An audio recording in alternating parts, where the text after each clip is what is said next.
हमारी आदरणीय अध्यक्षा श्रीमती सोनिया गांधी जी ने इस उपचुनाव में सबसे विचार विमर्श करके राजसमंद विधानसभा क्षेत्र के आदरणीय मतदाताओं की मांग के ऊपर उनकी इच्छा के अनुसार तनसुख बोरा जी जो एक समाज सेवी हैं, हमेशा कांग्रेस पार्टी की विचारधारा में विश्वास करते हैं, उनको प्रत्याशी बनाया है। आप सबको पता है कि हमें उपचुनाव का सामना करना पड़ रहा है। स्वर्गीय हमारी किरण महेश्वरी जी जो हमारे साथ विधायक थी, पहले मंत्री भी थी, उनका कोरोना काल में निधन हो गया। लेकिन 2.25 साल में जिस प्रकार से कांग्रेस की सरकार काम कर रही है, आप सबको पता है कि जब आप सबके आशीर्वाद से जब कांग्रेस की राजस्थान में 2.25 साल पहले सरकार बनी थी,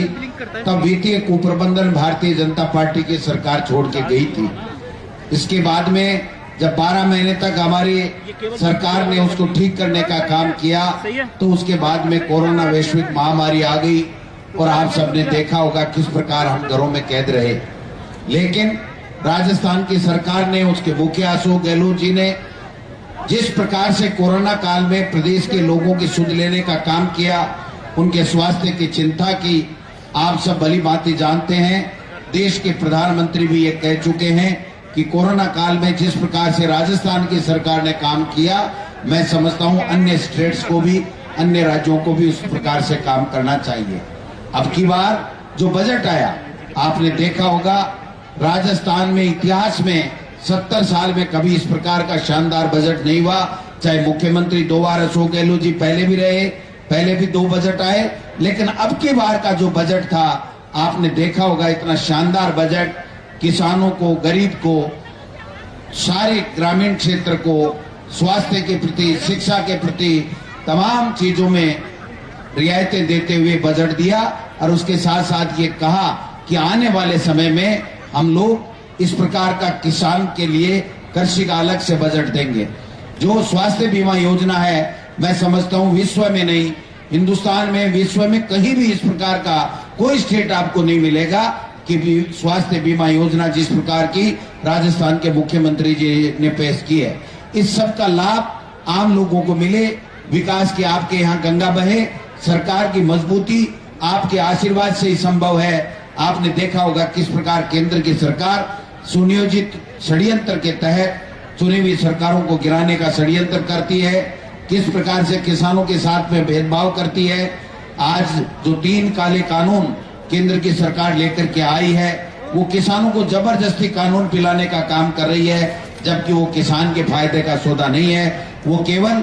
प्रधानमंत्री जी के चंद उद्योगपति मित्रों का फायदा है। इसलिए आज देश में इस प्रकार का संकट मंडराने लगा है कि लोकतांत्रिक व्यवस्था को चुनौती दी जा रही है। संस्थाएं जो बहुत 70 साल तक कांग्रेस ने बहुत मुश्किल से बनाई थी, उनको छिन्न भिन्न करने का काम किया जा रहा है। प्रदेश में जो हालात हैं, भारतीय जनता पार्टी को प्रतिपक्ष की भूमिका की जिम्मेदारी राजस्थान की जनता ने दी थी, लेकिन वो आपस में लड़ रहे हैं। मुख्यमंत्री बनने के मुंगेरी लाल के हसीन सपने देख रहे हैं, जबकि उनको चाहिए कि किस प्रकार से प्रतिपक्ष की भूमिका निभाएं, और अगर कोई सरकार की किसी योजना में कोई कमी खामी है तो उस कमी खामी को बताने का काम करें, आपके बीच में रहें। कोरोना काल में जिस प्रकार से सरकार ने काम किया, उनको साथ लिया, लेकिन मुझे अफसोस है कि हम लोग ऐसे 3-4 हमारे विधायकों सहित कई सैकड़ों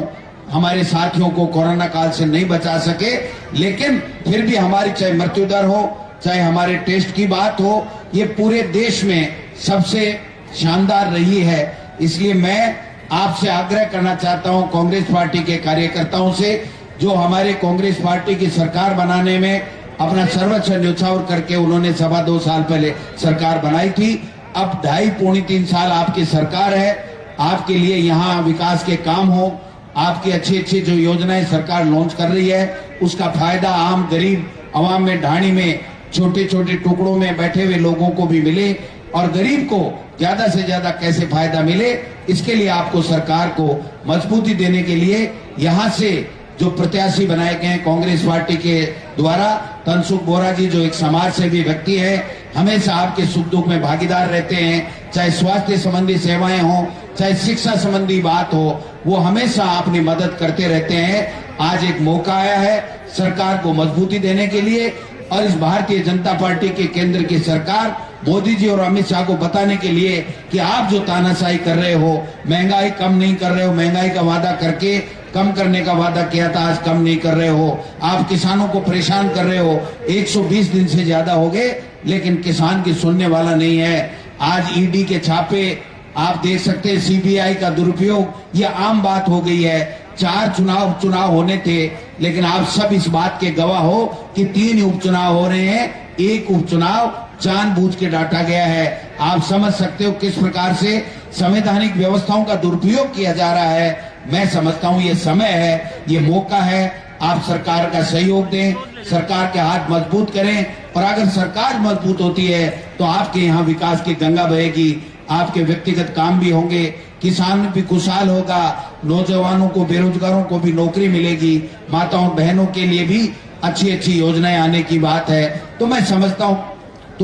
कि आज ये मौका है, एक 2.5 साल के लिए आप जैसे अजय माकन जी ने कहा है कि आप एक मौका देख करके देखिए, एक नई बाहर लाइए। मैं समझता हूं हम सब मिलकर के अच्छा प्रदेश के चौमुखी विकास भी करेंगे, आपकी व्यक्तिगत समस्याओं का समाधान भी करेंगे और राजसमंद जहां पर माननीय मुख्यमंत्री जी ने पहले ही एक महिला कॉलेज, किरण महेश्वरी जी, चाहे वो पार्टी भाजपा की थी, लेकिन इनकी संवेदनशीलता को आप देखिए कि किस प्रकार से इन्होंने यहाँ की जनता को लाभ देने के लिए बालिकाओं की शिक्षा, अच्छी शिक्षा मिले, इसके लिए महिला कॉलेज भी खोल दिया है। अनेकों योजनाएं आप सबके सामने है। प्रदेश में आने वाला समय अच्छा हो, यहाँ विकास की गंगा बहे, इसके लिए आप और हम सब मिलकर के आज ही से लगे, कांग्रेस को मजबूत करें और आने वाली 17 अप्रैल को जो मशीन के ऊपर हाथ का निशान होगा उसका बटन दबा करके आदरणीय तनसुख बोरा जी को यहाँ से विधायक बनाएं। और मैं आपको विश्वास दिलाना चाहता हूं पार्टी प्रदेश अध्यक्ष के नाते कि यहाँ पर 200 विधानसभा क्षेत्रों में सबसे ज्यादा काम होंगे, विकास के काम होंगे।